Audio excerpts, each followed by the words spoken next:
Bom, então já estamos aí gravando a aula de hoje, que ela é correspondente à parte final do conteúdo de sistema endócrino, né, ou sistema hormonal, que nós vimos aí que é um sistema importantíssimo no processo de controle, né, e de ação relacionada aos eventos metabólicos.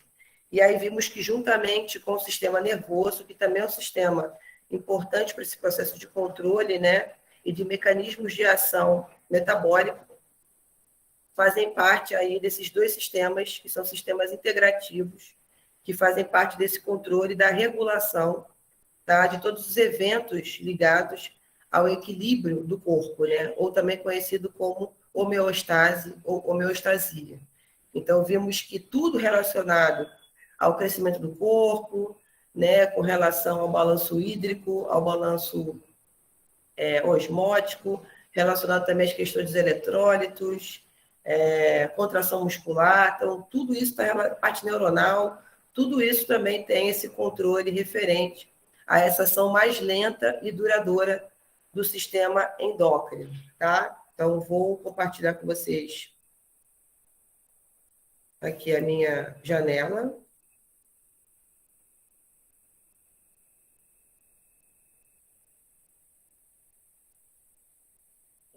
Então, se eu não me engano, a gente parou nessa parte aqui, relacionada à ação hormonal, que vimos é uma ação mediada aí pela ligação dessas substâncias, né, que são secretadas pelas glândulas e que vão acionar, ou seja, vão se ligar ao que nós chamamos de receptores, né? E vimos aí diferenças entre os hormônios lipossolúveis, né, que são os hormônios esteroides, que normalmente eles se ligam a receptores intracelulares, né? E que aí, no momento que esse hormônio se liga a esse receptor, eu tenho ativação da transcrição dessa informação genética numa outra molécula importante, né? Que é o RNA mensageiro, que é uma molécula importante que está ligada ao processo de síntese de proteínas, e aí essa ação da produção de novas proteínas vai ser responsável por uma cascata de sinalização que vai fazer parte da formação ou da renovação ou da substituição de células relacionadas aí à parte sanguínea, à parte do sistema nervoso ou à parte do sistema imunológico, ou seja, produzir proteínas que vão fazer parte da formação ou da regulação desses processos metabólicos que vão ocorrer dentro do organismo, tá? E aí nós vimos também que, por exemplo, dos hormônios proteicos, né, ou amínicos, que são esses que nós chamamos também de hormônios hidrossolúveis, eles vão se ligar a receptores de membrana, tá? Que seria uma situação mais relacionada à parte da membrana celular, né? Ou seja, receptores que estão fora da célula, né? Que estão na membrana celular. E aí isso também vai ativar uma cascata de sinalização que vai fazer a entrada, por exemplo, de substâncias, né? No caso, vimos aí um exemplo clássico de um hormônio proteico, que é a insulina, que é um hormônio importante no processo de captação de glicose pelas células e diminuição desse açúcar circulante no sangue, ou seja, é um hormônio importante que vai regular o que nós chamamos de taxa glicêmica, né? Ou seja, a quantidade de açúcares circulantes na corrente sanguínea. Isso vai ser captado pelas nossas células via a ação hormonal. E aí também vimos referentes a essas diferenças, né? Porque nós temos aí vários tipos de glândulas que formam o sistema endócrino. Vimos as glândulas endócrinas, que são aquelas que secretam essas substâncias, né? Esses hormônios, diretamente na corrente sanguínea. E aí aqui nós temos uma representação gráfica, tá? Dessa liberação, dessa secreção dessas substâncias aqui, tá vendo? E elas vão cair diretamente na corrente sanguínea. Já quando eu tenho aí as glândulas exócrinas, ou seja, que são essas glândulas que vão normalmente liberar substâncias ou nos ductos, ou elas vão encaminhar, esses ductos vão encaminhar, né, essas substâncias para fora do nosso corpo. Por isso que ela é exócrina. Endócrina, porque ela vai ser secretada na corrente sanguínea. E aí, normalmente, aí eu tenho liberação através aí desses canais, né, desses ductos. Eu tenho liberação, tá, dessas substâncias para fora do corpo. Então, com relação à ação hormonal, e aí veremos agora aí com relação à parte da localização, né, das glândulas e da função e da importância das secreções liberadas por essas glândulas para o controle da questão metabólica. Então, a gente viu que os hormônios, normalmente, eles sempre vão se ligar a esses receptores específicos no que nós chamamos de células-alvo. Deixa eu ver aqui aquele outro slide lá na frente. Aqui, achei. Né? Então, vimos que toda glândula endócrina, ela vai liberar uma substância, que no caso são os hormônios, que elas vão ter uma conexão muito direta, muito intrínseca com esses receptores das minhas células, né? Também conhecidas como células-alvo, e isso, a partir daí, vai desencadear uma série de ações, tá? Que podem ser tanto uma ação excitatória, né? Uma ação estimulatória, como uma ação inibitória, tá? Então, normalmente, os hormônios, eles se ligam, se combinam com o seu receptor específico. E aí, a partir daí, se inicia uma cascata de reações na célula, tá? E essa ativação também, ela vai modificar, tá? Ela vai alterar a função, tá, desses receptores. E aí, normalmente, nós vimos aqui, né? Já vimos essa parte das diferenças entre hormônios esteroides e peptídicos, né? Ou amínicos. E aí a gente percebe que, de acordo com o tipo do receptor, né? Eu tenho aí uma ação direta ou indireta que está ligada a essa ação hormonal, tá? Então, normalmente, quando eu tenho receptores, no caso aqui da proteína G, né? Que são normalmente receptores ligados a canais iônicos, que a gente chama, né? Ou seja, esse receptor, quando ele é ativado ou inibido, né? Por esse hormônio, ele vai ter essa capacidade de abrir ou de fechar esses canais de membrana, tá? Ou seja, essas proteínas de membrana que formam esses canais, que podem estar abertos ou fechados para entrada e saída dos íons, né? Ou seja, sódio, potássio, cálcio, enfim, magnésio, ou seja, os eletrólitos, os sais minerais que fazem parte dos processos metabólicos, né? E normalmente eles têm aí uma ação indireta dessa proteína aqui, ó, que é a proteína G. E aí isso vai desencadear aí vários tipos de resposta de acordo com a ativação da ligação do hormônio à sua célula-alvo. Por isso que a gente diz que a ação hormonal ela é um tipo de ação mais lenta, né? Com relação à ação neuronal, que veremos na próxima aula, que é uma ação mais rápida, né? Então, normalmente, um estímulo externo, ele precisa de uma resposta do nosso corpo. No caso do sistema nervoso, que veremos nas próximas aulas, é um tipo de ação mais rápida. E a parte do sistema endócrino é um tipo de reação mais lenta, tá? E eu também tenho receptores ligados a essa proteína G, que aí, no caso, esses hormônios se ligam a esses receptores de membrana, que se conectam à proteína G, e aí isso também vai ativar outras proteínas, tá? Que são importantes para o processo de sinalização dentro da célula, né? Que são capazes também de alterar o que nós chamamos desses canais iônicos, né? E isso também vai fazer parte aí das alterações no processo de ativação dessas células-alvo. E eu também tenho outra possibilidade, que são receptores que são ligados à ação enzimática, tá? Então, existem alguns receptores que são ativados e vão funcionar como enzimas, né? Ou se associam a algumas enzimas, né? No caso, por exemplo, da tirosina quinase, né, que vai aumentar a síntese de proteínas, né, que no caso que vai ser uma proteína importante para o transporte de glicose, por exemplo, né? Então vocês percebam que todos esses processos desencadeados pelos hormônios, eles precisam ter essa ligação direta ou indireta com esses receptores de membrana.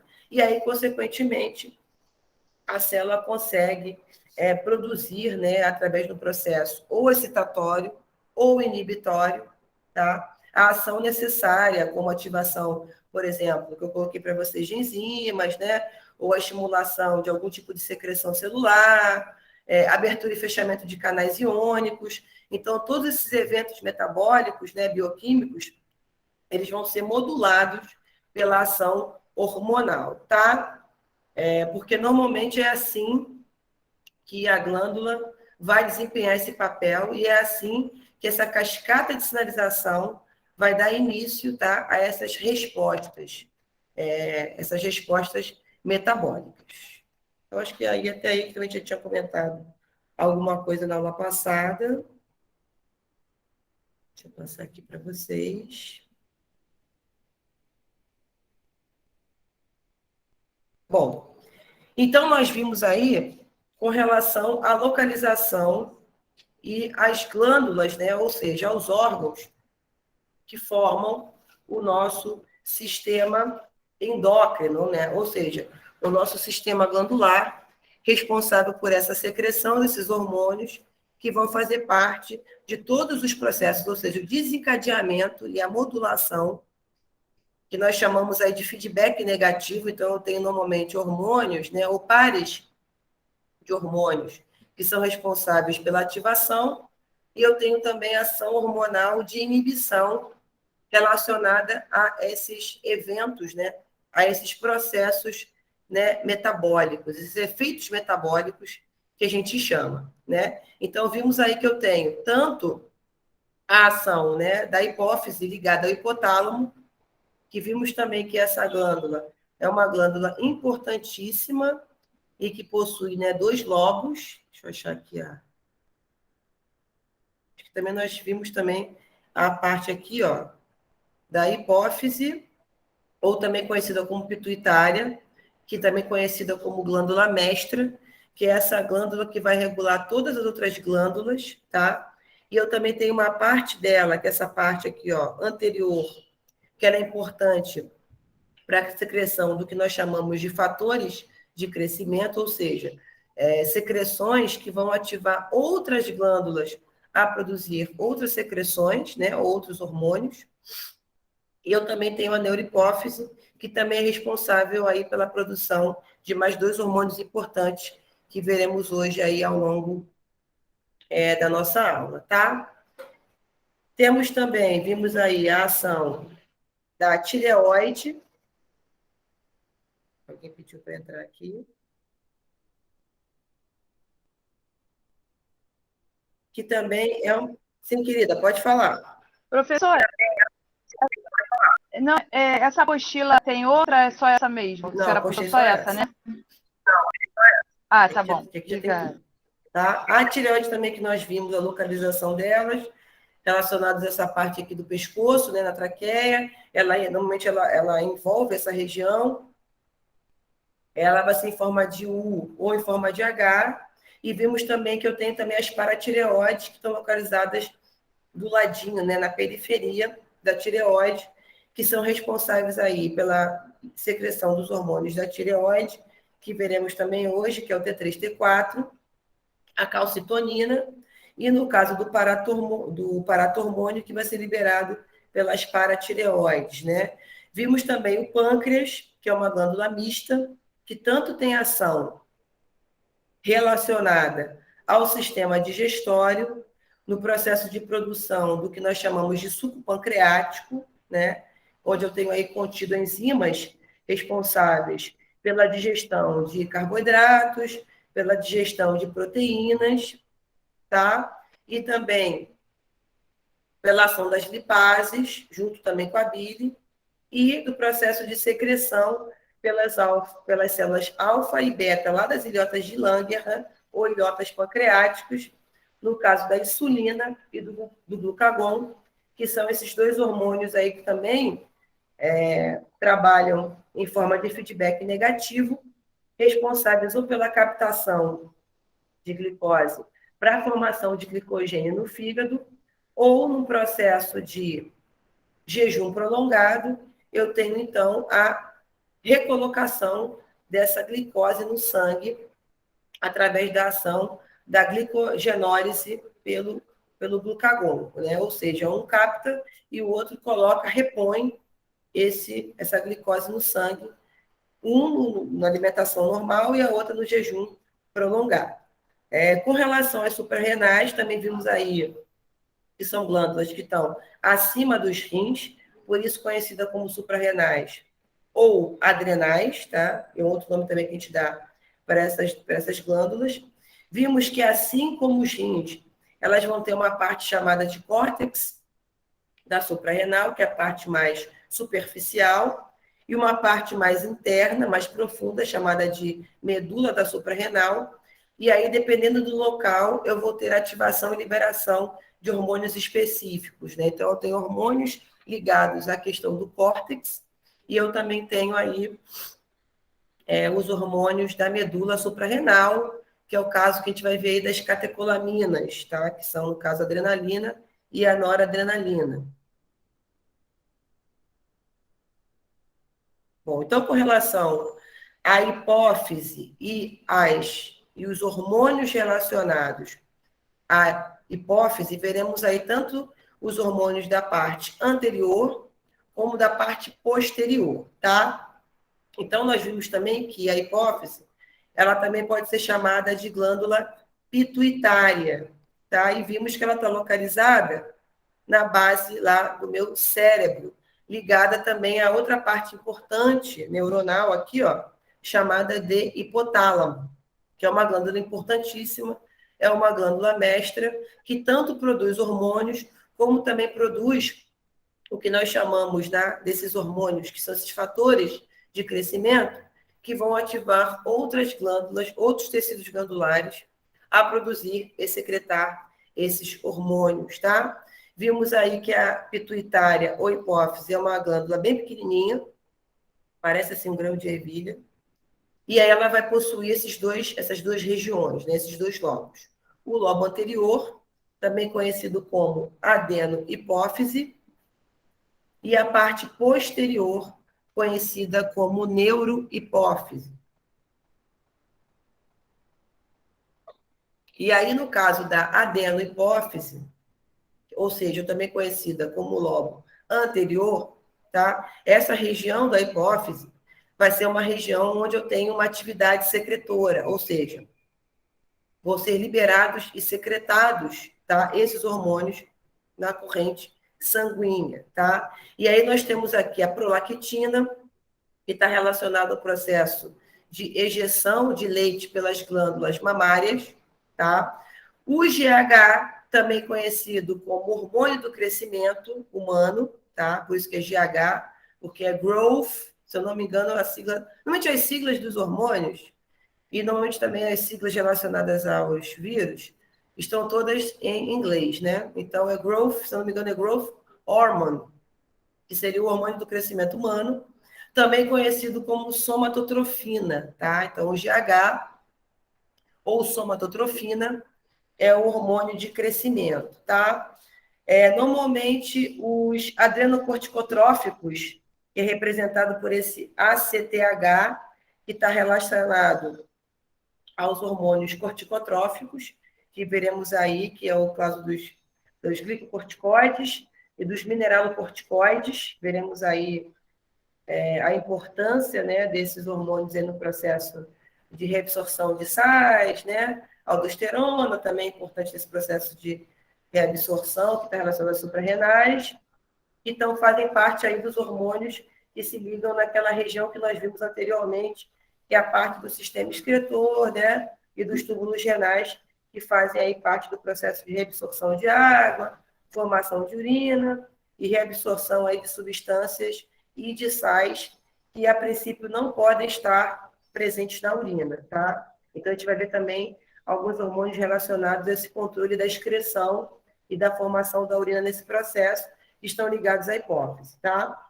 O TSH, que também é um hormônio estimulatório, que vai estimular a tireoide, tá? Por isso que é TSH, que vai estimular a tireoide a produzir os seus hormônios, né? No caso da triodotironina, que é o T3, e a tiroxina, que é o T4, né? Que são os hormônios da tireoide. O FSH e o LH, a gente vai rever esses caras lá no sistema reprodutor feminino. Então, guardem essas informações aqui, porque a gente vai rever alguns hormônios aí relacionados ao processo ovulatório, formação e maturação dos espermatozoides e também a regulação do ciclo menstrual, tá? Que é no caso do FSH, que é o hormônio folículo estimulante, tá? E o LH, que é o hormônio luteinizante, tá? Um vai estar relacionado à produção e à liberação do folículo ovariano no processo do ciclo menstrual, também vai estar relacionado também ao processo de produção aí de espermatozoides, e o LH, no caso das mulheres, né, relacionado à maturação do óvulo, ou seja, da formação do corpo lúteo, por isso que ele é chamado também de hormônio luteinizante. Mas aí vocês guardem essa informação, porque nós vamos rever isso de uma maneira mais aprofundada na parte do sistema reprodutor masculino e feminino, tá? Então, essa porção aqui, ó, do lobo anterior, vai secretar todos esses hormônios aqui, prolactina, GH, o adrenocorticotrófico, tá? O TSH. Eu também tenho um hormônio que é o fator de crescimento lá da melatonina também, que, se eu não me engano, é o MSH, e o FSH e o LH, que é o folículo estimulante, e o luteinizante, que estão ligados aí à ativação dos ovários, que são as nossas glândulas, né, nossas gônadas reprodutivas, e com relação, no caso dos homens, os testículos, que estão aí localizados, né, na bolsa escrotal ou saco escrotal, tá? Ah, tá aqui embaixo, ó. Eu também tenho aqui, tá vendo, ó, a liberação desse MSH, que é o hormônio melanotrófico, que ela vai estimular os melanócitos da pele a produzir a melanina, tá? Então, são todos aí hormônios importantes que vão estar relacionados com outras glândulas para a produção e secreção desses hormônios específicos, tá? E com relação à neurohipófise, que no caso não tem aí ativação secretora, ela vai armazenar esses hormônios que são produzidos pelo hipotálamo. No caso da ocitocina, tá? Que vai ter ação lá no útero grávido, no útero grávido, e vai auxiliar no processo aí das contrações uterinas que estão relacionadas ao parto, né, as parturientes. Então, a ocitocina, ela vai fazer todo esse processo de contração e liberação do feto no momento do parto, tá? Então, ele vai se relacionar ao que nós chamamos de útero grávido, que é a ocitocina. E o ADH, que também nós vimos ele na parte do sistema excretor, né, do sistema urinário, responsável aí pelo controle, a regulação da diurese, né? Ou seja, da liberação de água na forma de urina. Então, o ADH, também conhecido como vasopressina, né? Também conhecido como hormônio antidiurético, é aquele hormônio que vai ser ativado quando o corpo percebe, entende que eu tenho uma baixa quantidade, né, de água lá no meu sangue.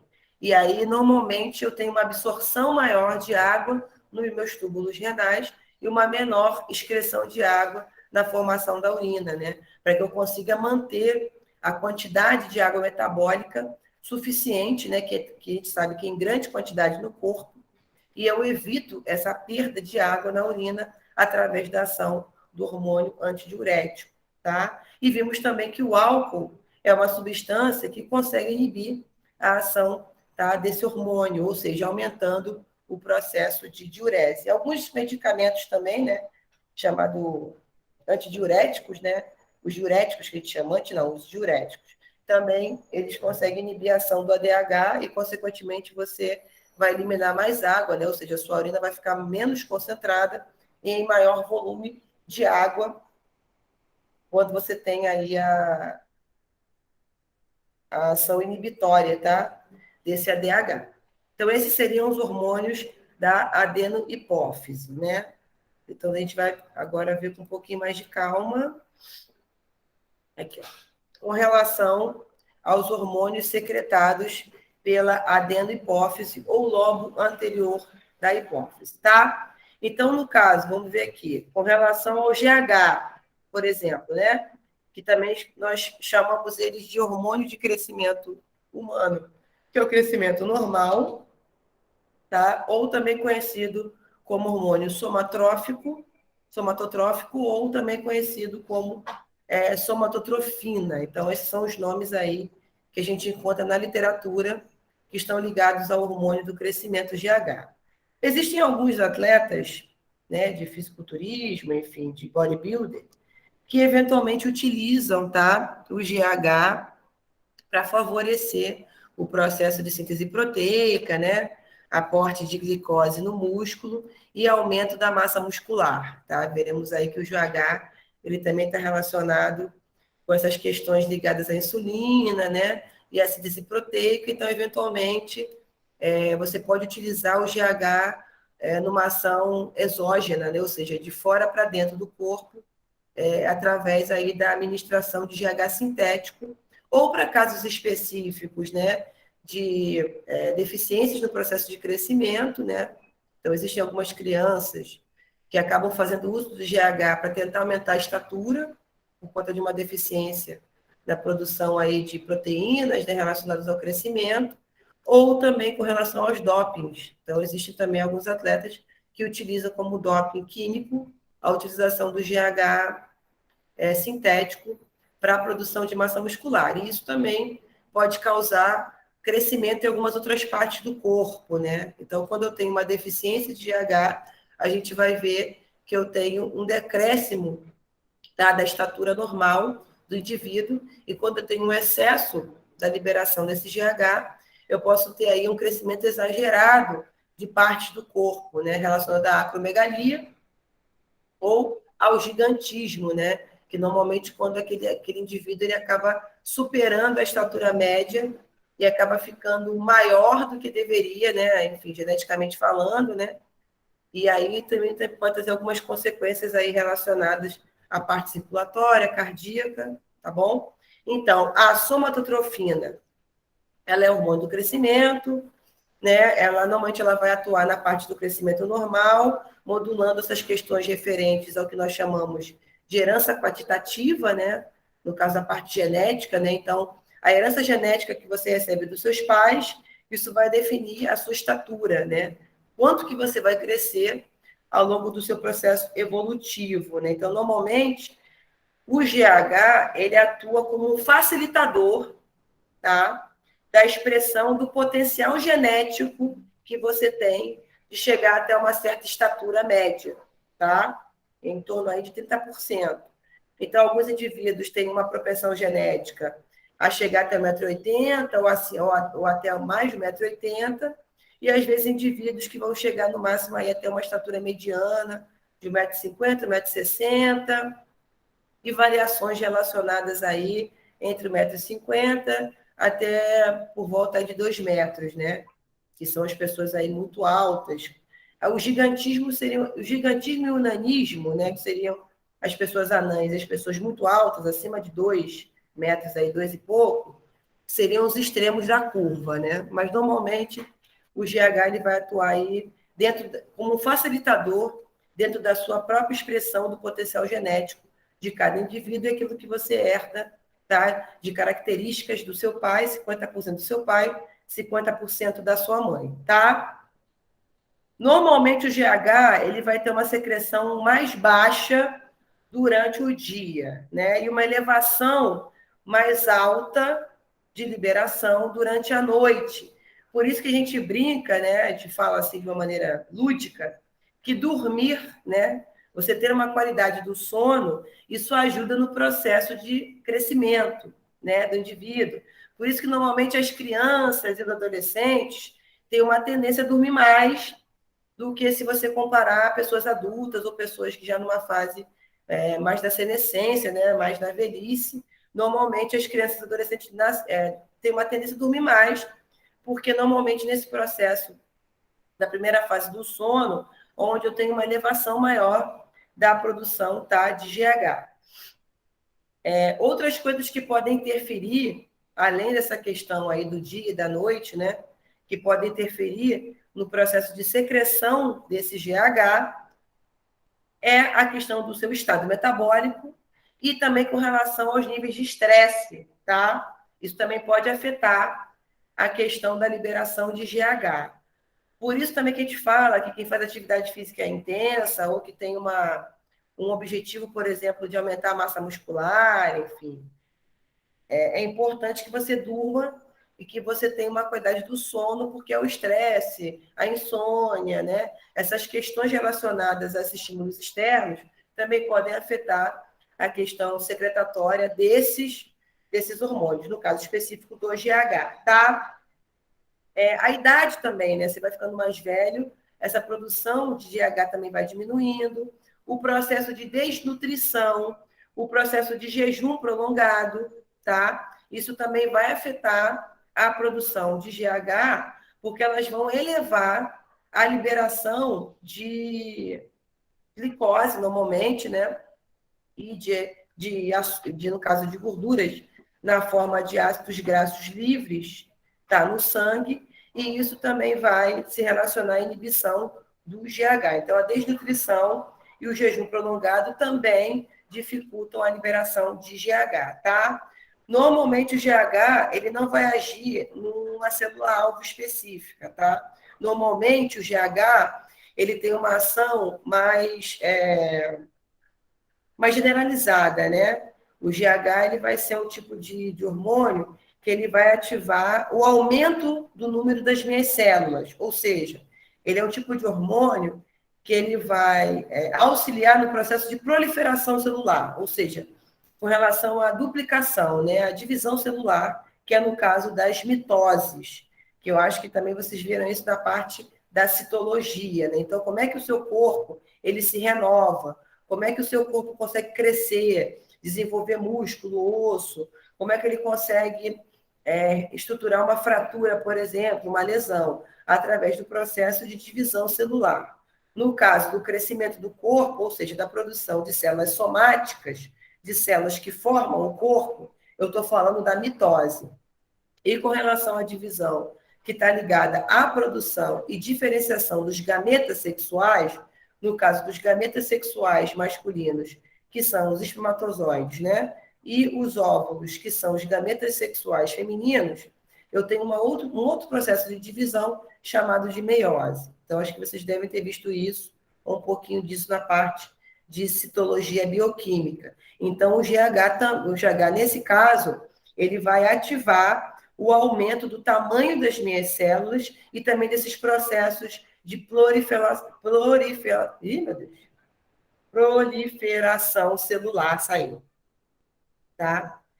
E aí também outro efeito metabólico importante, tá, do GH, do hormônio de crescimento, é que é ele que a gente chama esse cara como um pulpador, tá, de proteínas, ou seja, normalmente o GH, ele é um tipo de hormônio que facilita a síntese de proteínas e reduz a quebra dessas proteínas para uma eventual aí ação energética. Então, ele diminui a estimulação, né? Ele inibe o processo de quebra de proteína e estimula a síntese de proteínas, tá? E isso é muito importante, porque a gente sabe que o nosso corpo ele é formado por essas proteínas.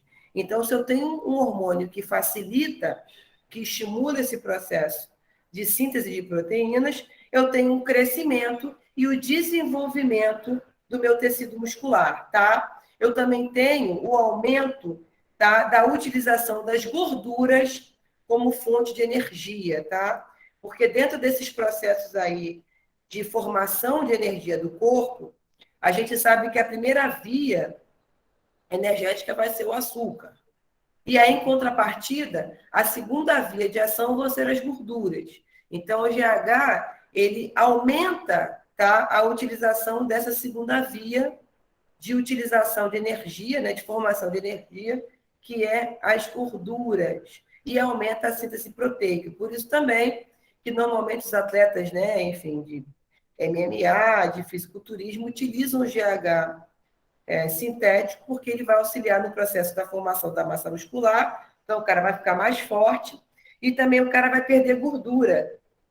E aí, não sei se vocês já perceberam que quando uma pessoa... Dá para perceber, assim, né? Fisicamente, né? Visualmente falando, normalmente atletas que usam GH como doping, normalmente você percebe as extremidades mais finas do que as pessoas comuns, né? Que, enfim, que não utilizam esse hormônio de maneira exógena. E a pele também, ela é uma pele bem fina, e o percentual de gordura desses caras, desses atletas, é bem pouco, assim. É literalmente pele ligada no músculo. E aí vocês percebem que quando esse cara está, sei lá, numa luta, alguma coisa assim, ele recebe um soco, normalmente a abertura, né, ele tem já os cortes na pele, né, extravasamento do sangue que está circulante nos capilares é maior, né, as lesões aparecem maior porque essa pele está bem esticada por conta da ação desse GH, porque ele vai estimular a utilização dessa segunda via, tá? Que são as gorduras, ou seja, o cara perde gordura lá no tecido adiposo, né? E ele fica mais seco, né? Mais definido, e ele aumenta o processo de produção de massa muscular, né? De massa muscular magra. Mas isso também traz consequências também em outros aspectos negativos, né? Porque todo tipo de administração de um hormônio exógeno, né? Isso pode afetar a questão da sua secreção, da liberação pela sua hipófise. Então, você acaba inibindo a ação da hipófise, e isso também pode trazer outras consequências aí relacionadas à atrofia das suas glândulas, né? Então, sempre que você estiver ministrando hormônios de fora para dentro, isso fatalmente vai afetar o feedback negativo da secreção e liberação desses hormônios na via endógena. Então, por isso que é muito grave, né? Então, só em casos específicos, com acompanhamento médico, com acompanhamento do endócrino, que aí sim, se você tiver uma indicação de uso de GH, aí você pode utilizar. Mas fora isso, a gente sabe que isso é perigoso, né? Você utilizar esses hormônios de forma indiscriminada, de fora para dentro do seu organismo. Mas eu estou só explicando o porquê, e no caso, por exemplo, do GH, ele é utilizado como doping, né? Porque ele vai fazer todos esses processos, ele vai ativar e vai aumentar os processos ligados à síntese proteica e à utilização desses ácidos graxos, né? Dessas gorduras, como via de produção de energia, tá? Outro efeito metabólico também do GH é com relação à diminuição da captação da glicose, tá? Na musculatura esquelética e também na parte do tecido adiposo, que é o tecido que armazena, tá? Essas gorduras. Então, normalmente, o GH ele aumenta, tá? A glicose produzida pelo fígado, né? Ou seja, vai aumentar a quantidade de glicose que vai ser metabolizada, né? Que já foi metabolizada em forma de glicogênio lá no fígado, tá? E também isso vai estar relacionado com a inibição da secreção de insulina, porque se ele diminui a captação de glicose lá no músculo esquelético, consequentemente ele está inibindo a ação da insulina. Ou seja, quando você ministra GH exógeno, ou seja, coloca esse GH sintético de fora para dentro do seu corpo, você vai criar no seu organismo o que nós chamamos de resistência insulínica. Ou seja, o GH, ele também é conhecido como hormônio diabético-gênico. Ou seja, isso pode causar uma certa diabetes no indivíduo, sendo que o indivíduo, de maneira geneticamente falando, ele não é diabético, mas ele pode desenvolver uma diabetes, que é muito parecida com a diabetes do tipo 2, que é aquela diabetes ligada à síndrome metabólica, que veremos quando a gente for ver a parte de insulina e glucagon, né? A diabetes insípidos, a diabetes mellitus e a insulina dependente. Então, quando esse cara ministra esse GH, ele diminui a captação de glicose pelas minhas células musculares, né? Também vai reduzir a secreção de insulina pelo meu pâncreas e vai causar o que nós chamamos de resistência insulínica, né? Ou também conhecida como diabetogênica. Então, é muito preocupante e aí é uma consequência, um efeito colateral da ação exógena, tá? Da administração do GH. E com relação aos processos de diminuição da secreção de GH e do aumento, do excesso, né?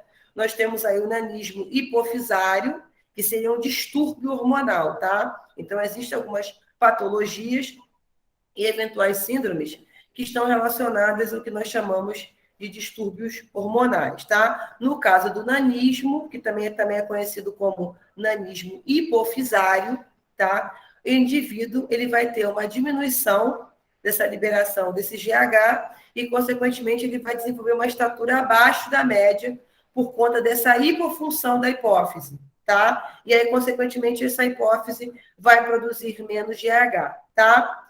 No caso do gigantismo, eu tenho aí um excesso e, consequentemente, esse indivíduo vai ter uma estatura acima da média, tá? E aí eu também vou ter consequências relacionadas a problemas ósseos, hiperatividade da hipófise, ou seja, não sei se vocês já viram alguns exemplos, tem uns documentários, acho que de alguns, que até do cara que foi do Guinness, que foi, acho que é o chinês mais alto do mundo, ele tinha 2 metros, mais de 2,10 m, uma coisa assim, ele tinha uma dificuldade no processo de articulação, ele ficava com processo, ele tinha uma dificuldade no processo de locomoção, tá? Então, isso também vai interferir na questão do crescimento ósseo, da parte cardíaca, que imagina, um cara muito alto, imagina como essa questão circulatória ela fica dificultada, né?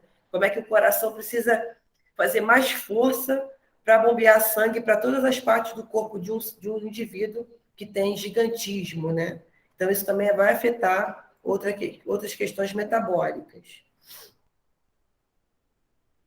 E com relação também à acromegalia, que vai ser esse crescimento exagerado de partes do corpo, né? Então, por exemplo, dedos das mãos, dos pés, o nariz, a orelha, também podem estar relacionados aí com a secreção excessiva de GH, que também é uma consequência, tá? A acromegalia também pode ter uma consequência dessa administração exógena, tá? De GH. Bom, outros hormônios aí importantes secretados pela adenopófise, que é o caso aqui dos hormônios que vão incentivar a secreção de outras glândulas, tá? Ou seja, elas vão regular a atividade dos outros sistemas humanos. Que é o caso do TSH, que é o hormônio que vai estimular a tireoide, tá? Ou seja, o TSH, ele vai induzir a liberação dos hormônios tireoidianos, que são liberados pela tireoide, que é essa glândula aqui, ó, que está ligada aqui, ó, aderida à laringe, próximo aqui da região da traqueia, ligada a essa parte aqui do pescoço, né? Então, o TSH, também conhecido como hormônio tireotrófico, ele vai estimular a atividade da tireoide, a produção dos hormônios tireoidianos, que são aqueles hormônios responsáveis pela regulação do metabolismo, tá? Eu também tenho aqui, ó, o ACTH, que é o hormônio adrenocorticotrófico, que vai estimular o que nós chamamos de córtex da suprarrenal ou das adrenais, que são responsáveis pela liberação dos hormônios ai, meu Deus, esses nomes são muito grandes, que são os hormônios adrenocorticotróficos, saiu, ou corticoides, né? Então, entre outras coisas, estão ligados à liberação de cortisol, que também é um anti-inflamatório, né?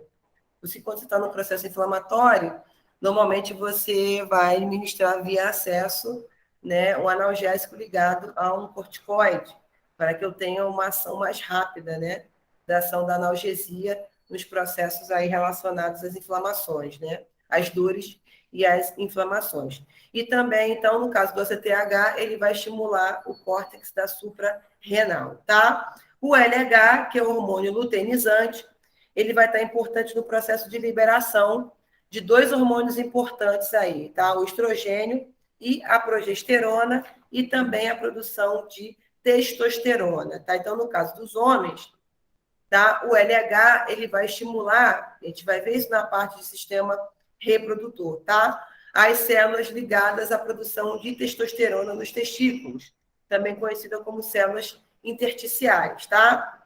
Ou células de Leydig. E no caso da mulher, o LH, ele vai estimular os ovários na produção, tá? Do corpo lúteo, que é aquele corpo amarelo que forma o óvulo, e também a produção da progesterona, que veremos que é um hormônio importante no processo da nidação, ou seja, da implantação do óvulo lá na minha camada muscular do endométrio, tá? Que seria a parte que forra o meu útero. Então, no processo de fecundação e formação aí da bolsa, da placenta, né? Desculpa, da placenta e do cordão umbilical, eu tenho aí a ação da progesterona, que vai ser aquela que vai auxiliar o processo de implantação desse óvulo fecundado lá na parede do meu útero, que é o endométrio, tá? E o FSH, que é o folículo estimulante, que também vai ser um hormônio ligado ao processo reprodutório, que no caso dos homens, né? Porque tanto os homens como as mulheres, eles vão produzir esses hormônios, estrogênio, a progesterona e a testosterona. Só que no caso das mulheres, a testosterona numa proporção um pouco menor do que dos homens, e a progesterona e estrogênio nas mulheres uma proporção um pouco maior do que nos homens. Mas ambos os sexos, tá? Ambos os gêneros biológicos vão produzir esses hormônios, tá? Numa quantidade maior ou menor, de acordo com o processo de produção de células germinativas, tá? Que estão relacionadas ao processo reprodutório.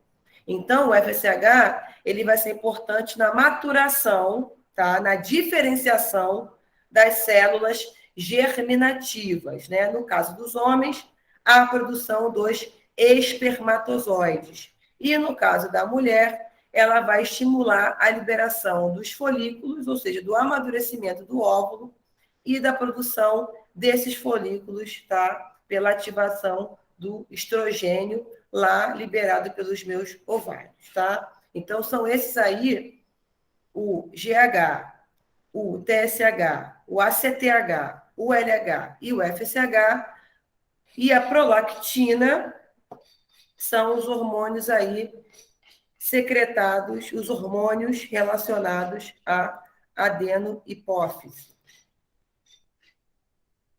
Além também da prolactina, eu já estava esquecendo, que é um hormônio estimulatório, tá? Ele vai estimular as glândulas mamárias para o processo de secreção do leite, ou seja, quando a parturiente, né? Ela tem o bebê, então quando ela vai fazer o processo de lactação, né? Estimulação, e aí eu vou ter a estimulação da minha glândula mamária para que o bebê consiga aí se alimentar do leite que vai ser produzido pelas glândulas mamárias, como todos os mamíferos que somos, né? Então, a prolactina, ela vai ser esse hormônio liberado pela adenopófise, importante para a formação de leite lá nas minhas glândulas mamárias. A ocitocina também ajuda nesse processo, tá? E o hormônio melanócito estimulante, que é aquele MSH, que é importante para a estimulação dos melanócitos, para a produção e liberação da melanina, que é aquele pigmento proteico que dá a coloração da nossa pele, né? Então, normalmente, indivíduos mais escuros têm uma produção maior de melanina e pessoas mais claras têm uma produção menor de melanina nesse processo, tá? Que também vai estar regulado aí também pelo hormônio, o MSH, que é liberado pela adenopófise. Deixa eu ver se tem mais um.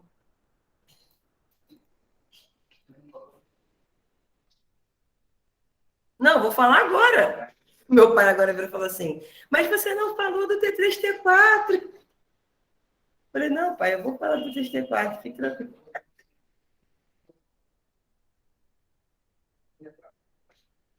Cadê ele? Opa, Tadinho. Ele tá se arrumando para sair, ele falou assim, tô saindo, hein?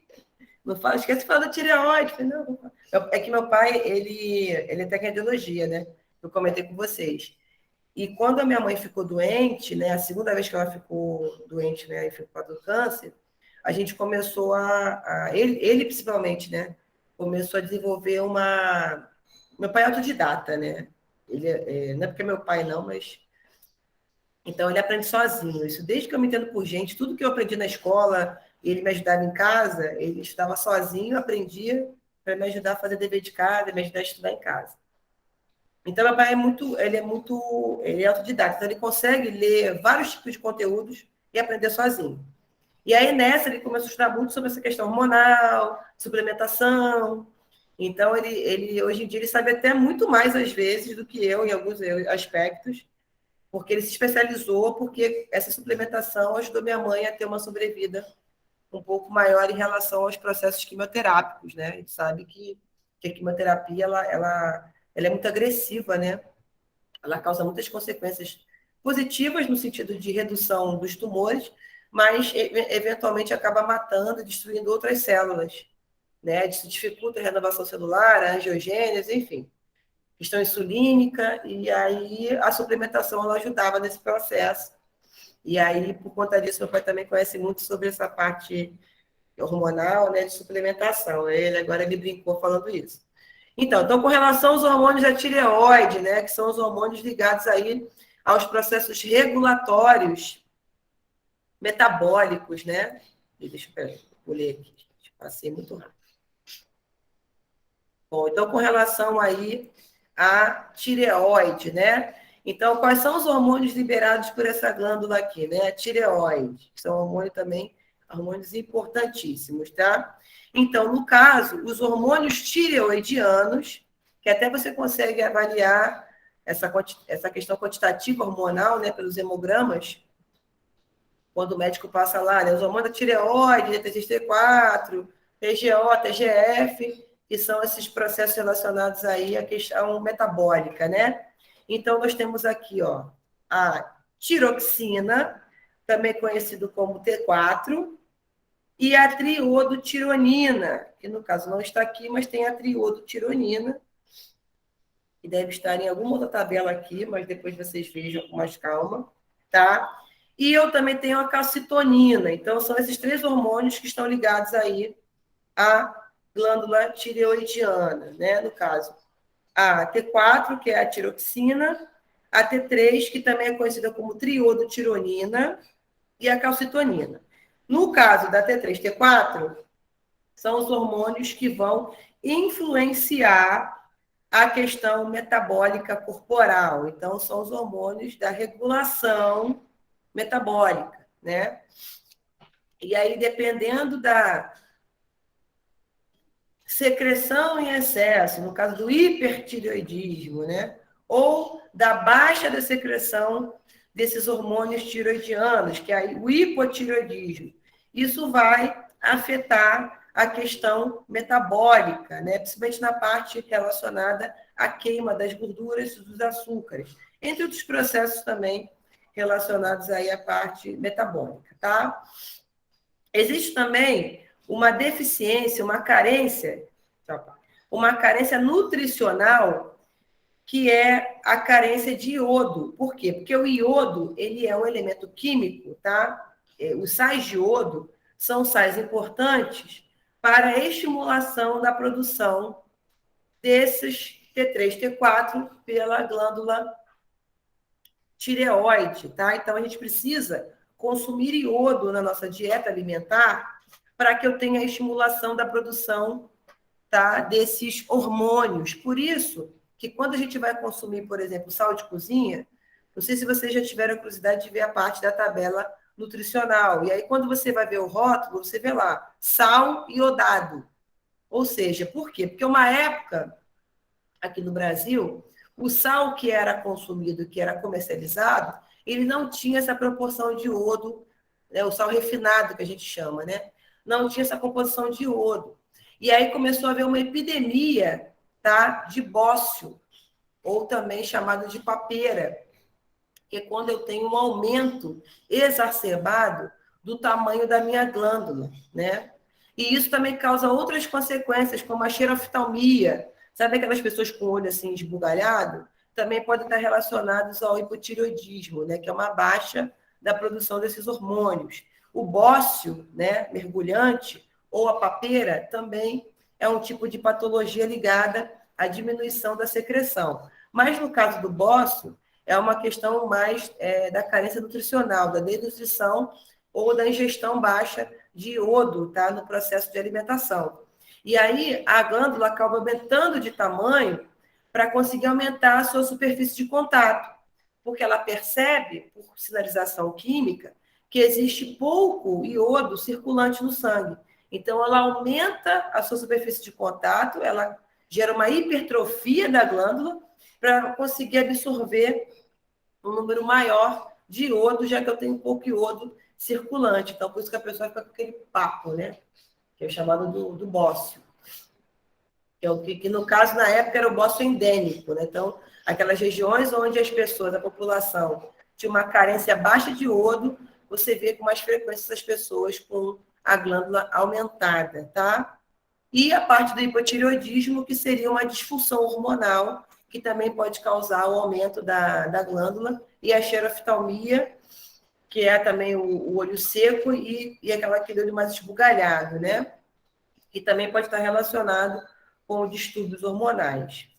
E aí, normalmente, o TTT4, então, vai estar relacionado com a regulação da questão metabólica e a calcitonina, tá? Que é um hormônio que vai estar também ligado a esses caras aqui, ó, que são as paratireoides, que vão produzir o paratormônio, que faz o feedback negativo com a calcitonina, que é o hormônio da tireoide, tá? No caso da calcitonina, ela vai estar ligada, então ela vai estar junto com o paratormônio, que é liberado pelas paratireoides, e que são hormônios ligados à regulação, tá? Do que nós chamamos do metabolismo do cálcio. Ou seja, esse feedback entre calcitonina e paratormônio vão manter os níveis de cálcio adequados, tanto nos meus ossos como no meu sangue. Por quê? Porque o cálcio, ele tanto está ligado à parte da mineralização do osso, ou seja, da deposição de cálcio, dos sais de cálcio, né? Do carbonato de cálcio, lá na minha matriz óssea, que é importante para o processo do endurecimento, da formação óssea, né? Dos meus ossos, do esqueleto, e também dos meus dentes, tá? Então, eles são duros e resistentes por conta, tá? Dessa deposição de cálcio na matriz óssea. E eu também tenho a importância da ação do cálcio na contração muscular, tá? No processo de deslizamento das fibras de miosina e actina, que estão relacionadas ao retículo sarcoplasmático para a produção da contração muscular, né? Desse movimento das fibras, tá? Que formam a musculatura, né? Que formam o músculo. Então, eu tenho aí a ação da calcitonina e do paratormônio, que vão fazer a manutenção, tá, dos níveis adequados de cálcio nos ossos e no sangue, tá? Então, também a importância, tá, desses dois hormônios. No caso do T3, T4, no caso do T3, por exemplo, que é a triodotironina, a T3 ela vai também auxiliar no processo de crescimento e desenvolvimento do cérebro, no processo de vida fetal, ou seja, do desenvolvimento do feto lá na parte embrionária, tá? Na parte aí, lá na placenta, né? Do crescimento do feto nesse processo embrionário, e também nos primeiros anos também do nascimento, o TTT4 vai fazer o processo de crescimento cerebral, né? Da produção de novas células cerebrais e crescimento do cérebro nesse processo, tanto na vida uterina, na vida fetal, como também nos primeiros anos de vida desse indivíduo pós o nascimento, tá? E aí a calcitonina, então vou colocar para vocês aqui, ó, um exemplo aí dessa regulação, tá? do processo aí de concentração de cálcio no sangue ou de cálcio na deposição lá nos ossos para o processo de mineralização, tá? Então, a calcitonina, né, relacionada ao paratormônio. Então, o paratormônio, normalmente, ele é um tipo de hormônio que vai resultar na redução de cálcio no sangue, e aí isso pode também, no sentido da disfunção, né, hormonal, né? Quando eu tenho uma baixa de produção de paratormônio, isso pode reduzir, tá? Com relação ao cálcio que vai estar no sangue. E, consequentemente, isso pode causar um acúmulo de fósforo no sangue, que pode causar uma hiperirritabilidade, tá? Pode causar também uma ação chamada de tetania, que é aquela contração desordenada, aquele espasmo que dá na musculatura esquelética. E, dependendo dos níveis graves de disfunção do paratormônio, isso pode gerar uma asfixia e pode chegar o indivíduo, o paciente, a óbito, tá? E quando eu tenho uma hipersecreção do paratormônio, isso também pode estar relacionado com lesões renais, osteoporose, que é essa retirada, né, excessiva de cálcio dos meus ossos, formando aqueles buracos e fragilizando a estrutura óssea do meu osso, que pode aumentar o processo de fraturas e de quebra do meu osso, tá? E também pode ocasionar o que nós chamamos de cistos ósseos, né?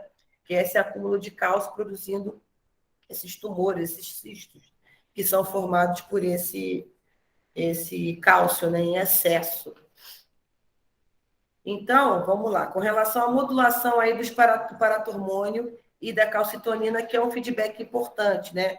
Então, normalmente, os dois feedbacks mais famosos e que são cobrados em prova, em avaliações e para o resto da vida de vocês, é o feedback relacionado à insulina e glucagon, feedback relacionado à calcitonina e o paratormônio, tá? Então, com relação às paratireoides, nós vimos que as paratireoides, elas secretam um hormônio chamado de paratormônio, que vai ter esse feedback negativo e essa modulação junto com a calcitonina, tá? Então, no caso do paratormônio, ele vai regular os níveis de cálcio no sangue, que normalmente é em torno de 100 miligramas aí de 10 miligramas para cada 100 mililitros de sangue. Tá? Então, normalmente o paratormônio, ele vai aumentar os níveis de cálcio no sangue, tá? Deslocando, tirando, né, esses íons dos ossos para o sangue. E isso também vai afetar o processo de reabsorção intestinal e de reabsorção renal desses íons. Então, você percebam que esse hormônio, ele vai ativar dois órgãos importantes, né? No caso do processo de reabsorção, né, de absorção intestinal lá no duodeno, e também o processo de reabsorção desse cálcio lá nos meus túbulos renais, tá? E no caso da calcitonina, ela vai fazer o feedback negativo. Então, se o paratormônio aumenta os níveis de cálcio no sangue, a calcitonina, ela diminui os níveis de cálcio no sangue, ou seja, ela desloca o cálcio que está dissolvido no plasma sanguíneo e vai jogar, né? Ela vai jogar diretamente para o processo de mineralização, ou seja, vai translocar o cálcio para os ossos. Consequentemente, eu tenho uma menor absorção intestinal e uma menor reabsorção de cálcio nos túbulos renais, tá? Então, esse aí é o processo de feedback da calcitonina e do paratormônio, né? Então, nós temos aí duas situações práticas ligadas à modulação da calcitonina e do paratormônio. Primeiro, quando eu tenho uma concentração de cálcio menor do que 10 miligramas por 100 ml de sangue. E a segunda situação, quando eu tenho uma concentração maior de cálcio, ou seja, uma concentração maior de 10 miligramas por 100 ml de cálcio no sangue, tá? E aí, nesse caso, vamos lá. Então, quando eu tenho, por exemplo, Normalmente nós vimos aí que a concentração normal é de 10 miligramas por 100 ml de sangue, tá? Então, na primeira situação, a concentração de cálcio ela vai ser menor do que essa taxa normal de cálcio no sangue. Então, nesse caso, tá? As paratireoides são estimuladas a liberar o paratormônio. E aí esse paratormônio, ele vai facilitar a transferência de cálcio dos ossos para o meu sangue, aumentando a absorção de cálcio pelo intestino e pelo meu rim, tá? Porque o cálcio, ele além do processo de mineralização dos meus ossos, ele também vai atuar no processo de coagulação sanguínea e também vai participar dos processos de contração muscular, tá? Então, quando eu tenho uma baixa de concentração de cálcio no meu sangue, eu tenho a ativação do meu paratormônio, que vai liberar, da paratireoide, que vai liberar o paratormônio, que vai facilitar a transferência do cálcio dos ossos para a corrente sanguínea. E isso vai aumentar também a absorção de cálcio lá no meu intestino e da reabsorção de cálcio pelos meus rins no processo excretório, tá? Então, essa é a primeira situação. A segunda situação é quando eu tenho aí um aumento, né, da concentração de cálcio lá na minha corrente sanguínea, lá no meu plasma sanguíneo.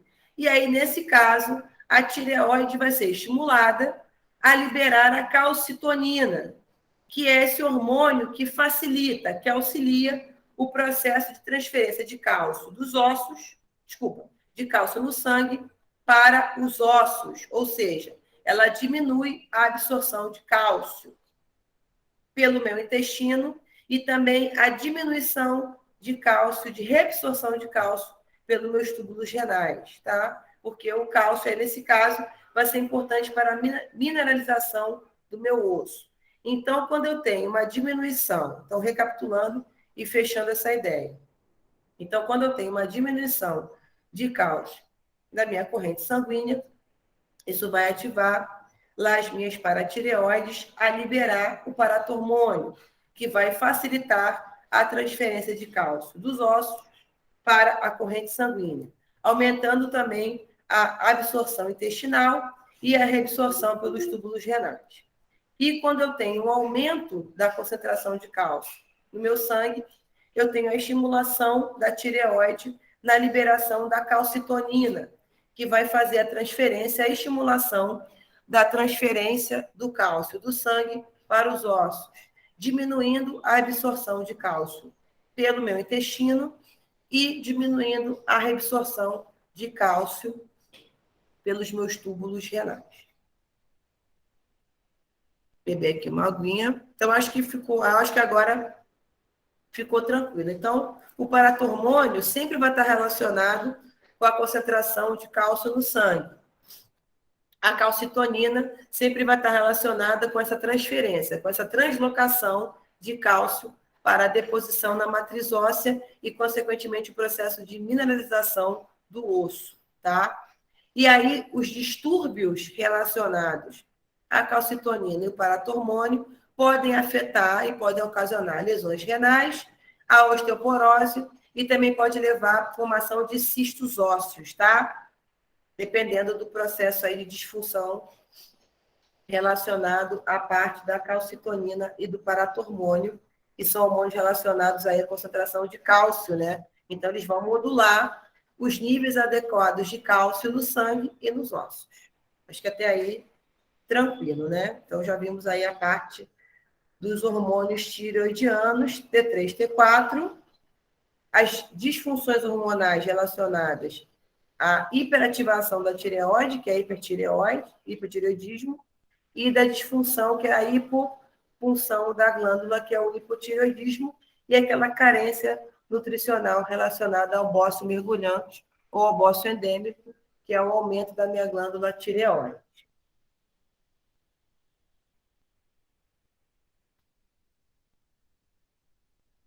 Deixa eu ver se tem Deixa eu ver aqui do bócio mergulhante. Estou achando aqui. Acho que eu tinha uma imagem, mas acho que deve estar num slide mais antigo. Depois, qualquer coisa, se eu achar aqui, eu mostro para vocês como é que fica, né? Vocês podem também pesquisar na internet, né? Como é que fica o bócio e a questão também ocular, que fica mais saltada, né? O globo ocular fica mais saltado das órbitas, quando a pessoa tem hipotireoidismo ou a ação do bócio mergulhante nesse processo.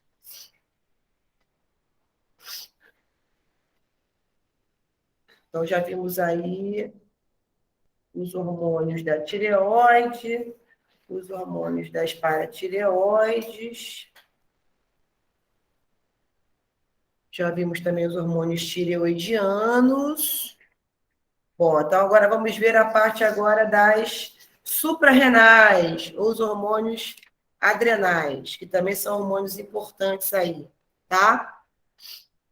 E também depois a gente vai fechar com os hormônios aí ligados às, deixa eu ver aqui, a neurohipófise, né? Que é o ADH e a ocitocina.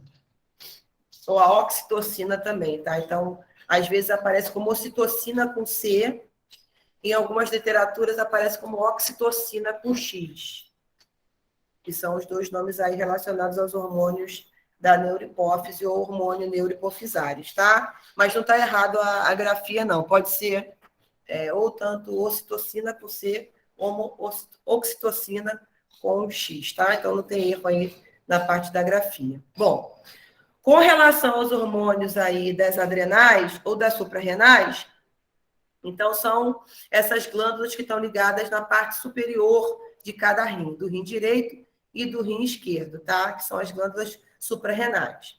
Então, normalmente as suprarrenais, elas morfologicamente, elas têm dois tecidos distintos aí: o córtex da adrenal e a medula adrenal ou medula suprarrenal, tá? O córtex vai ser essa região mais externa da glândula, que vai produzir o que nós chamamos de hormônios esteroides, né? Que são aqueles hormônios lipossolúveis, que a gente já viu lá no início da disciplina, né? Na parte de sistema endócrino, também conhecido como corticosteroides, que são, no caso, os mineralocorticoides e os glicocorticoides, tá? E eu também tenho os hormônios liberados pela parte mais interna, tá? Que estão ligados aí à medula da adrenal, que estão ligados às catecolaminas, tá? Que são, no caso, os hormônios adrenérgicos, né? Ligados aí, veremos na parte simpática e parasimpática do corpo, relacionado ao sistema autônomo, que veremos aí a parte simpática, também conhecida como fight and flight ou luta e fuga, que são essas reações ligadas à questão da adrenalina, ao estresse, né, de fugir de uma situação de perigo, e com relação à parte do rest and digest, ou digestão e relaxamento, que estão ligados à parte parasimpática, né? Então, normalmente, os hormônios ligados ao sistema autônomo simpático, ou sistema periférico, que a gente chama, está ligado a esses hormônios aí produzidos pela medula, tá? Que é a noradrenalina e a adrenalina. E a parte do córtex ligado aos hormônios esteroides, ou também conhecidos como corticosteroides, né? Corticosteroides. E aí, no caso do córtex, dependendo de uma situação de disfunção hormonal, tá? Eles são hormônios muito importantes aí também para o processo metabólico. E aí isso pode afetar, isso pode até causar morte, tá? No indivíduo, no paciente, num prazo aí de 3 a quase 2 semanas. E com relação aos mineralocorticoides, né, que são ligados aos hormônios aí do córtex da adrenal, tem a aldosterona, que a gente chama isso de hormônio salva-vidas, e também com relação aos glicocorticoides, que são os hormônios ligados aí à resistência do corpo a uma eventual situação de estresse, tá? Então, são hormônios importantíssimos e que, dependendo do processo de disfunção hormonal, podem levar o indivíduo até ao óbito, tá? Bom, então, com relação aí ao córtex, nós temos aí ó, a liberação dos glicocorticoides, como é o caso do cortisol, ou também conhecido como hidrocortisona, tá? Então, até a gente encontra esses corticoides aí nas farmácias, e normalmente são medicamentos fármacos ligados aí à utilização dos processos de analgesia, né, para aumentar a ação do analgésico, você utiliza um corticoide, mas isso também vai influenciar o processo aí de renina-angiotensina, o aumento aí da retenção de líquidos, por isso que quando você, uma pessoa, às vezes por uma questão aí patológica, precisa utilizar corticoides nesse processo de tratamento, as pessoas têm uma tendência a aumentar a retenção de líquido, né, engordar, porque isso também vai estar ligado aos processos aí de resistência, né, a parte do estresse, processo de resistência corporal a danos, e aí por isso eu uso os corticoides nesse processo. Então, o cortisol é um hormônio ligado a essa resistência ao estresse, né? Normalmente o cortisol ou a hidrocortisona, ele é um hormônio ligado ao estresse, né, que a gente chama. Então, ele é um hormônio importante porque ele vai fazer o processo de conversão de proteínas e gorduras em glicose, né? Então, ele aumenta o processo de respiração celular. E também tem ação anti-inflamatória, né? Por isso que é um hormônio ligado ao estresse e à resistência corporal com relação a traumas e danos, tá? Os mineralocorticoides, que estão ligados, no caso da aldosterona, que é aquele tipo de hormônio que a gente também chama de salva-vidas. E aí a aldosterona, ele vai ser um hormônio responsável, e aí acho que nós vimos isso na parte do sistema excretor, né? Então, normalmente, a aldosterona, ela vai ser, no caso, vai ser um hormônio de indução do aumento da reabsorção de sódio e água nos túbulos renais. Então, a aldosterona, ela vai ser aí esse hormônio ligado ao córtex, né? Da suprarrenal, e ele vai ser importante para o processo de aumento da reabsorção de sódio e de água nos túbulos renais. Outra coisa importante ligada à aldosterona é que ela vai fazer o aumento da excreção do potássio pela urina, porque é isso que vai fazer o controle aí, eletrólito hídrico, tá? Então, ela vai, no caso da aldosterona, ela aumenta o processo de reabsorção, tá, de água e de sódio pelos túbulos renais e aumenta a excreção de potássio pela urina. E aí isso vai ser importante porque você vai manter os níveis, as concentrações de sódio aí reguladas no sangue e no líquido intersticial, além de aumentar, de auxiliar o processo de manutenção da pressão arterial. Então, a aldosterona, ela é um hormônio importantíssimo produzido pelo córtex da adrenal. Então, a aldosterona, ela vai aumentar a reabsorção de sódio e água pelos túbulos renais, ela vai aumentar a excreção de potássio, tá, pela urina, e isso vai modular os níveis adequados de sódio, tanto no meu sangue, como aquilo que está ali dissolvido no líquido intersticial, né? No líquido extracelular, além de auxiliar o processo de regulação, de manutenção de pressão, da pressão arterial, tá? Então, para vocês verem a importância da aldosterona nesse processo. E eu também tenho o que nós chamamos de hormônios esteroides ligados à questão da proliferação da parte germinativa, tá, do indivíduo, que são os hormônios masculino, no caso da testosterona, que ela é importante aí para o processo de regulação dos hormônios sexuais, né? Ou seja, então os hormônios esteroides também, os androgênicos, vão estar ligados aí à estimulação e produção de testosterona e também de estrogênio no caso das mulheres, ou seja, da parte aí dos testículos dos homens que vão produzir e liberar a testosterona e os ovários na liberação e secreção aí do estrogênio, tá? que é importante aí da suprarrenal. O cortisol, ele também vai ser um hormônio que vai promover a estimulação, tá, da mobilização da gordura para fins energéticos. Além também, vimos aí desses efeitos aí estimulatórios. Com relação à medula da suprarrenal, nós temos aí a liberação do que nós chamamos de catecolaminas, que é no caso da adrenalina, também conhecida como epinefrina, e a noradrenalina, tá? Que são os hormônios ligados a situações de estresse, que estão ligados à parte do controle simpático. Então, normalmente, a adrenalina é esse hormônio que faz a gente, batimento cardíaco, aumenta a pressão arterial, você começa a transpirar, tá?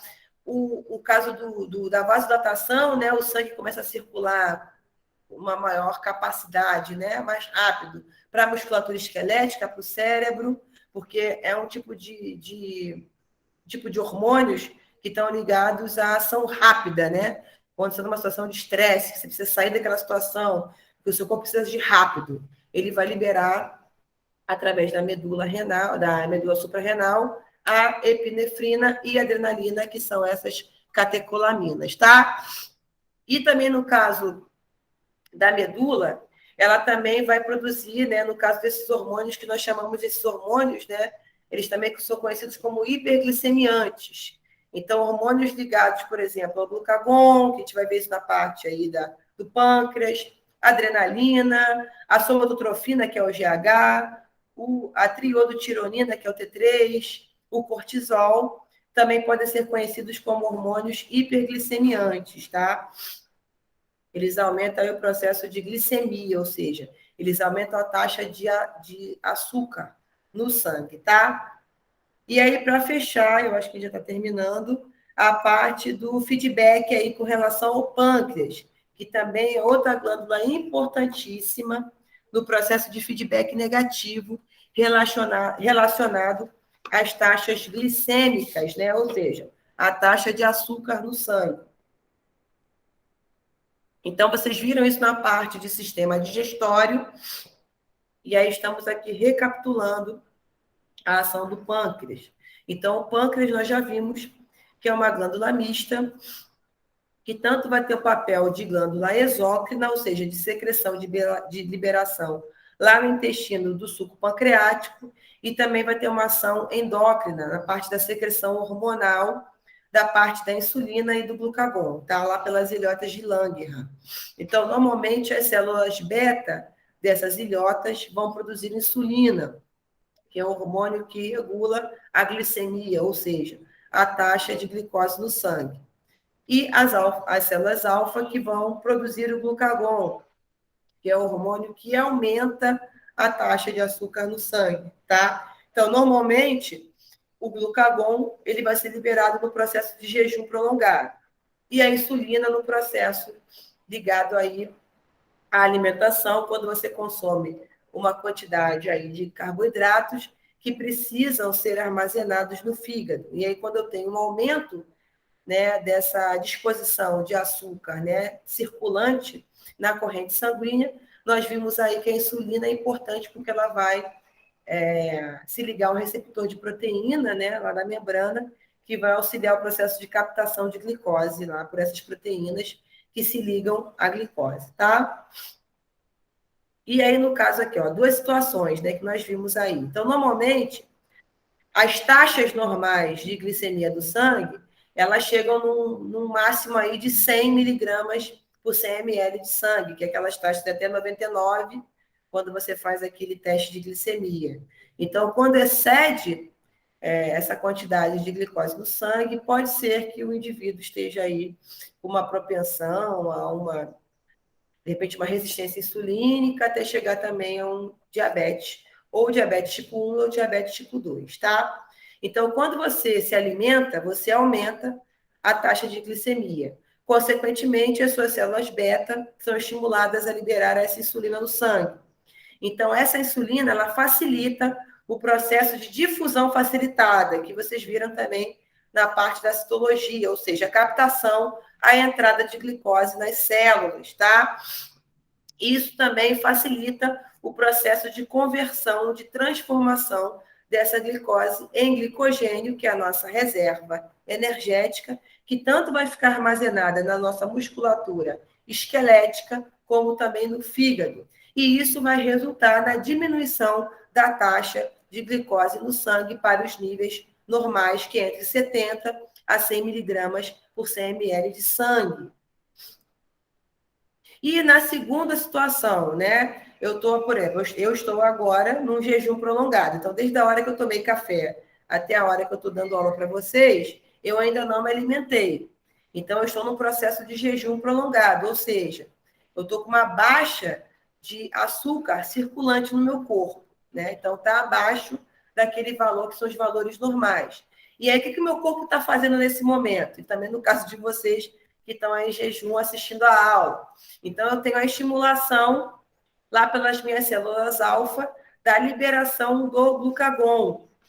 E aí, o glucagon, ele vai facilitar a conversão daquele glicogênio, ou seja, a minha reserva energética lá no fígado, para que eu consiga produzir açúcar, para que esse açúcar circule com maior quantidade no meu sangue. Então, eu tenho um aumento dos níveis da taxa de glicose. E aí, enquanto eu ainda não me alimentar novamente, eu consigo estar aqui produzindo energia para que eu consiga falar, para que eu consiga piscar, para o meu batimento cardíaco, né, para o meu processo circulatório. Então, por enquanto, eu ainda consigo aqui manter a minha atividade diária através do processo de consumo de energia, porque o meu glucagon está fazendo esse processo aí de conversão de glicogênio em glicose, aumentando a taxa de açúcar no sangue até eu me alimentar novamente, tá? Então, esse é o processo também de feedback muito interessante, muito famoso, de ação da insulina e do glucagon. E a gente viu também que tem alguns hormônios aí que podem modular essa taxa de insulina, que é o caso do DH, do T3, né? Qual foi o que eu comentei com vocês? Do cortisol também. E aí, com relação aos distúrbios hormonais, né? Relacionadas a esses controles da taxa glicêmica. Então, nós temos aí a diabetes mellitus, que seria uma alta de glicose no sangue, ou seja, quando essa glicemia excede 200 miligramas por 100 ml em jejum, tá? Então, já é um dado preocupante. Eu até também comentei com vocês que quando a minha tia teve aquele primeiro AVC que ela teve, ela chegou a 330 de glicose no sangue em jejum. E o meu pai também, no período que ele não fazia o controle aí dessa questão metabólica, né? Ele chegou a 250 de glicose circulante no sangue em jejum, tá? E aí, com relação a esse alto nível de glicose no sangue, excedendo aquele limite de 100 miligramas por 100 ml, nós temos aí dois tipos de diabetes. O diabetes tipo 1, ele está ligado à questão congênita, né? A questão genética, ou seja, o indivíduo já nasce com esse distúrbio hormonal, porque, no caso, o pâncreas dele não consegue produzir insulina numa quantidade adequada para fazer essa regulação da glicemia, ou seja, tem uma diminuição da produção de insulina por conta de uma deficiência genética, e aí o indivíduo ele vai precisar utilizar a insulina sintética nesse processo para o controle da glicemia. Então, normalmente, os diabetes tipo 1 também são conhecidos como diabéticos insulino-dependentes, tá? Então, ou seja, eles dependem da utilização da administração da insulina sintética para conseguir fazer esse processo de regulação da glicemia, já que o seu pâncreas não consegue produzir a insulina de forma adequada, tá? Eu cheguei, acho que uma época, a namorar um menino, isso tem bastante tempo já. Ele era diabético do tipo 1. E até então eu não sabia, porque ele não comentava sobre isso comigo. E aí, uma vez na casa dele, eu fui abrir a geladeira e eu vi as seringas de insulina, né? Na porta assim, da janela. Eu olhei, não comentei nada. Como biólogo, eu sabia o que era aquilo, sabia do que se tratava, mas não falei nada. E aí, depois, com o tempo, né, com um pouco mais de intimidade, ele acabou contando que ele era diabético, né, do tipo 1, que ele usava insulina. Ele até atleta de Muay Thai. E eu falei, não, mas eu já sabia que você era diabético, porque, por acaso, né, numa questão de rotina da nossa vida, eu vi lá as suas seringas de insulina, mas eu não comentei nada porque eu acho que é uma questão também de cada um, né? Eu respeitei a privacidade dele. E ele, não. Aí ele acabou contando. Eu falei, não, mas eu sei como é que é ativo e tal, eu sou biólogo, então eu sei. Ele, não, é verdade e tal. Então, normalmente os insulino dependentes, eles necessitam, tá? E para motivo de curiosidade, essa insulina que é ministrada, né? Ou seja, que é produzida pela indústria farmacêutica e que vai ser utilizada pelos diabéticos do tipo 1, há alguns anos atrás, essa insulina sintética ela é extraída do pâncreas de animais, no caso de suínos, bovinos, tá?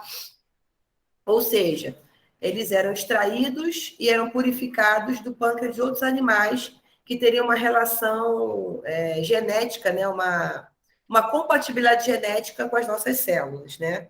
No caso de suínos, bovinos, eu acho também que caprinos também. Só que essa insulina que era produzida via extração, ou seja, era uma insulina animal, ela tinha um alto potencial alergênico, né? Imunoalergênico, ou seja, o seu corpo poderia, eventualmente, produzir células imunitárias que iam atacar, tá? Essa insulina animal, né? Porque é extraída purificada de origem animal. E aí, com o advento da biotecnologia, hoje, de uns anos para cá, essa insulina sintética ela é produzida através, tá, de tecnologia do DNA recombinante, ou seja, eu utilizo micro-organismos, bactérias, tá, que são modificadas geneticamente, e aí eu acho que vocês viram isso na parte de microbiologia. Então, existe uma estrutura da bactéria chamada de plasmídio, que seria uma quantidade de DNA extra da bactéria. Então, no caso, os pesquisadores, né, descobriram que eu posso fazer um processo de modificação, de recombinação genética nesse plasmídio. Então, como é que isso ocorre? Eles retiram o plasmídio da bactéria e aí eles inserem o que nós chamamos de gene de interesse, ou seja, o gene humano que produz a insulina. E aí eu vou inserir esse gene da insulina nesse plasmídio bacteriano. E aí eu reintroduzo esse plasmídio da bactéria, ela vai se proliferar, porque vocês também já viram isso, né? Que o crescimento bacteriano é um crescimento exponencial. Uma bactéria produz 1 milhão, trilhão, quadrilhão de bactérias dentro de um tubo. E aí, ao final desse processo, eu tenho extração, e aí, no caso, essas bactérias vão começar por um processo de transcrição, né, de produção de proteínas. Eu consigo comandar essas bactérias a produzir só a proteína que eu quero, que no caso, essas bactérias recombinadas geneticamente vão ter a capacidade de produzir insulina humana. E aí, no final, esse processo, eu tenho a purificação dessa insulina humana, né? Eu tenho metabólise, né? No caso, em laboratório dessa insulina, formação do fármaco, e aí isso vai para a indústria farmacêutica, vai para as farmácias, e as pessoas insulina dependentes utilizam essa insulina aí para regulação da glicemia. Então, só um dado de curiosidade, a insulina que é comercializada, ela é feita no processo biotecnológico, né?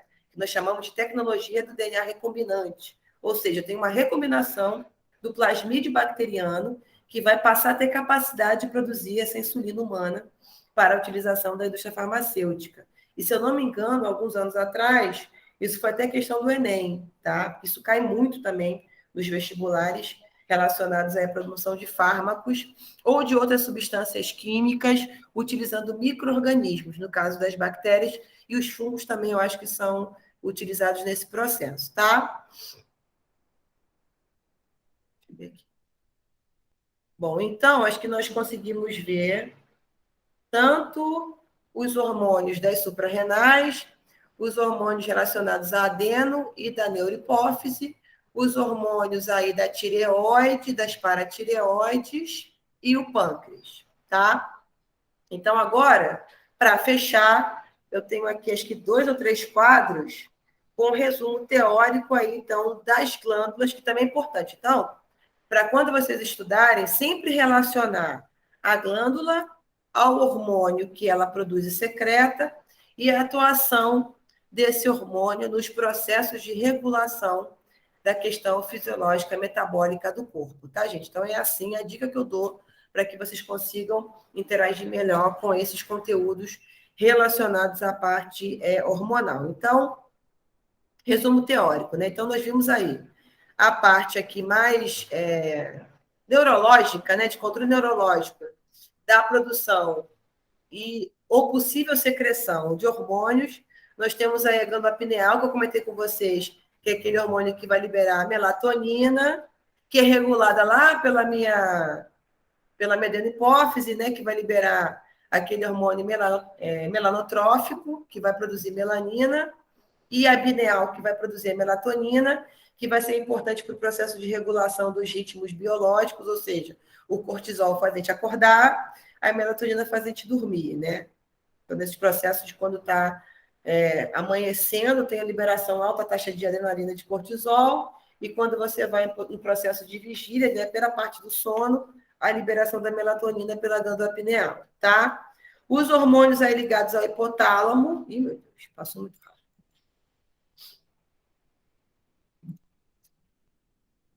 Então, o hormônio, no caso, o hipotálamo, ele vai, já vimos isso, né? Os hormônios aí que estimulam a hipófise a secretar outros hormônios, no caso da adenopófise e da neurohipófise. E aí, no caso da ocitocina também, que nós vimos que é um tipo de hormônio ligado aí da neurohipófise, né? Então, os hormônios da neurohipófise são a DH e a ocitocina. Então, a ocitocina ou oxitocina vai estimular a contração do útero, ejeção junto com a prolactina, ejeção de leite pelas glândulas mamárias, e o hormônio antidiurético, também conhecido como vasopressina, tá? Que são hormônios atuantes no processo de reabsorção de água pelos rins, tá? E a aldosterona, ligada à reabsorção de sódio e também de água, tá? Pelos túbulos renais. Então, a aldosterona e o ADH são esses hormônios ligados aí à parte de reabsorção intestinal e reabsorção renal de água e dos eletrólitos, né, dos sais minerais. E também da excreção de potássio pelo rim. No caso aqui da hipófise, né, de novo, a parte do FSH, do LH, do TSH, do ACTH e do GH, que são hormônios ligados à adenohipófise, e também já destrinchamos todos esses hormônios e a importância de todos eles. Isso aqui é só mais um quadro explicativo e de resumo para vocês estudarem aí para avaliação, tá? Os hormônios da tireoide também já vimos, né? Que é a tiroxina, T4, a triodotironina, que estão relacionados aos processos metabólicos, e a calcitonina, com relação à redução dos níveis de cálcio no sangue e essa transferência de cálcio para os ossos.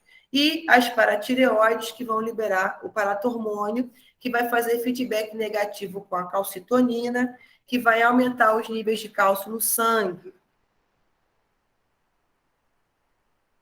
Dos hormônios das suprarrenais, né? Então, nós temos aí os hormônios ligados ao córtex das adrenais e com relação à medula da suprarrenal. Então, no caso aqui da medula da suprarrenal, nós temos as catecolaminas, no caso da epinefrina, que é a adrenalina, e a noraepinefrina, que também é outro nome que a gente dá para a noradrenalina, que são os hormônios produzidos na medula da suprarrenal e que vão ter efeitos no processo estimulatório do sistema simpático, tá? Entre outras coisas relacionadas a essas reações de luta ou fuga, tá? Que é a vasoconstrição, aumento dos níveis de glicose no sangue, aumento da frequência cardíaca, entre outras coisas que a gente vai ver na parte simpática e parasimpática, tá? E a parte do córtex da suprarrenal, os glicocorticoides, que são os hormônios esteroides, né?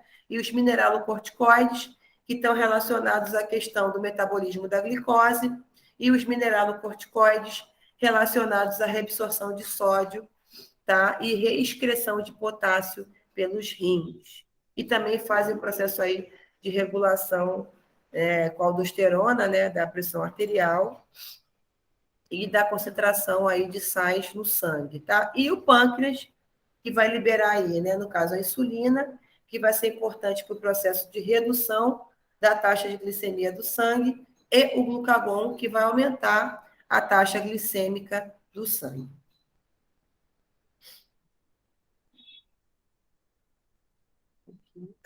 E com relação aos hormônios sexuais, né? Que a gente vai rever isso na parte de sistema reprodutor.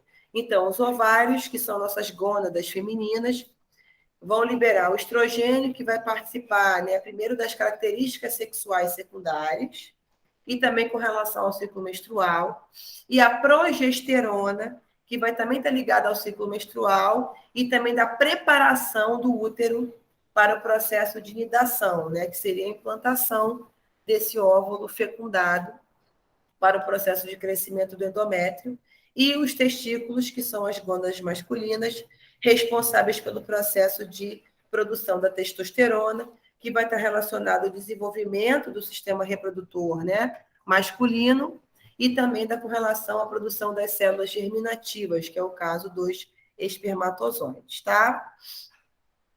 Acho que mais aqui um quadro mostrando aqui a parte da glândula pineal, a parte da pituitária. Ó, tá vendo? Então, também mais outro quadro aí explicativo de resumo de todos os hormônios que nós vimos. A tireoide, parte dos adenocorticotrópicos, os hormônios gonadotrópicos. A gente vai rever, ó. Fiquem atentos que toda essa parte aqui, ó, do FSH, do LH, tá? A parte da fase lútea, né? A parte da ovulação. Fiquem atentos que a gente vai rever isso na parte de ciclo menstrual do sistema reprodutor, tá? Feminino. Vimos também GH, a prolactina. Isso aqui está até... Está duplicado aqui, vou até tirar que está duplicado. Os hormônios da tireoide, paratireoide. Já vimos também as suprarrenais. Isso aqui seria o corte histológico, né? Das regiões aqui, ó, relacionadas a córtex da adrenal e da medula das suprarrenais. Também já vimos isso.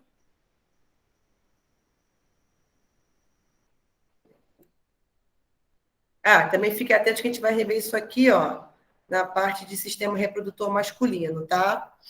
A parte aí das células de Sertoli, de Leydig, e da importância aí da ação do FSH e do LH na produção dos espermatozoides e amadurecimento desses espermatozoides nos testículos, tá? A gente também vai ver isso. Vai rever esses hormônios na parte reprodutiva germinativa, tá? Do beta-HCG também, a gente vai ver tudo isso depois lá na parte de sistema reprodutor feminino, formação da placenta, tá? Gente, eu acho que é isso. Então, acho que a gente conseguiu finalizar, vimos todos os hormônios e todas as glândulas responsáveis por esse processo de secreção. Vimos também o processo de ativação por receptores, né? Ativação das cascatas de sinalização. Então, a gente conseguiu fechar a parte do sistema endócrino, tá? Então, deixa eu olhar aqui se tem mais alguma coisa que eu não falei. Professora? Pode falar, querido. A senhora vai disponibilizar essa aula gravada mais tarde? Tá bom. Assim... porque, me desculpa, eu só consegui entrar umas 10 horas, 10 e pouco, e estou com um pouco de dificuldade aqui, bom. Mas aí eu assisto novamente a aula, tá bom? Tá bom. Obrigada. E a prova desse sistema vai ser quando, a senhora sabe? Então, eu estou só esperando finalizar o prazo máximo de entrega do sistema linfático, que eu acho que eu deixei ele até dia 5, eu acho. Deixa eu dar uma olhada aqui. O linfático foi até dia 30. Não, então é... excretor, desculpa, excretor. Então, eu vou esperar finalizar, tá? Dia 5, para conseguir fechar as notas de sistema excretor. Tá. E, assim, a partir do dia 5, eu já vou disponibilizar para vocês aí o sistema endócrino, para também não ficar embolando muita avaliação do sistema, tá? E aí, então, eu vou interromper a gravação. Assim que o Google me disponibilizar, eu já libero para vocês na plataforma.